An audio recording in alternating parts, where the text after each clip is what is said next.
काठीलाल भील बिहार का वो आदिवासी व्यक्ति जिसको लगभग 2 साल के लिए जेल में रखा गया एक फॉल्स रेप केस के लिए, जिसको अब हाईकोर्ट से बेल मिल गई है। बेल क्या मिल गई है, उसका केस क्वॉश कर दिया गया है। तो आज बात 376 के बारे में, फॉल्स रेप केसेस के बारे में। एनसीआरबी की एक डेटा की माने, 2020 का क्राइम इन इंडिया रिपोर्ट की माने, तो लगभग 8% केसेस पूरे भारत में ऐसे होते हैं जो कि फॉल्स होते हैं। इसी में टोटल केसेस जो रजिस्टर्ड हुए थे 2020 में वो 38,947 थे, मतलब 38947। और इसमें से 10,068 केसेस, मतलब 10068 केसेस, वो ऑलमोस्ट मतलब एक चौथाई केसेस फॉल्स थे।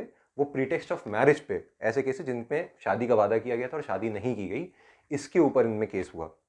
तो आप समझ सकते हैं वो टेक्निकली रेप नहीं था, किसी ना किसी वजह से शादी नहीं हो पाई।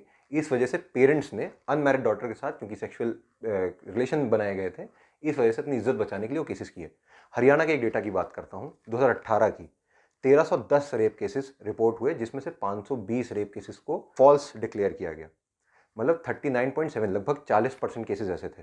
2019 में 1392 केसेस रिपोर्ट हुए, जिसमें से 536 केसेस फॉल्स थे, मतलब 38.5 केसेस, फिर से 40% लगभग। इसके बाद 2020 में 1390 केसेस रिपोर्ट हुए, जिसमें से 594 केसेस फॉल्स हुए, मतलब 42.7% केसेस फॉल्स थे।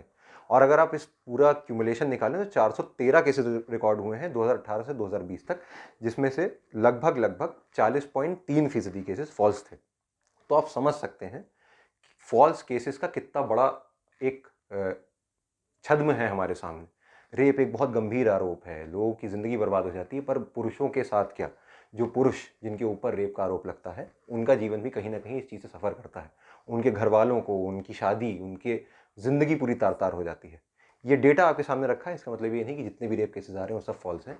ये डेटा इसलिए है, ये समझने के लिए कि पुरुषों की ज़िंदगी भी ख़राब हो सकती है। मेरा नाम मोहित है, कैमरे के पीछे रवि हैं, ये टिप्पा है। नमस्कार।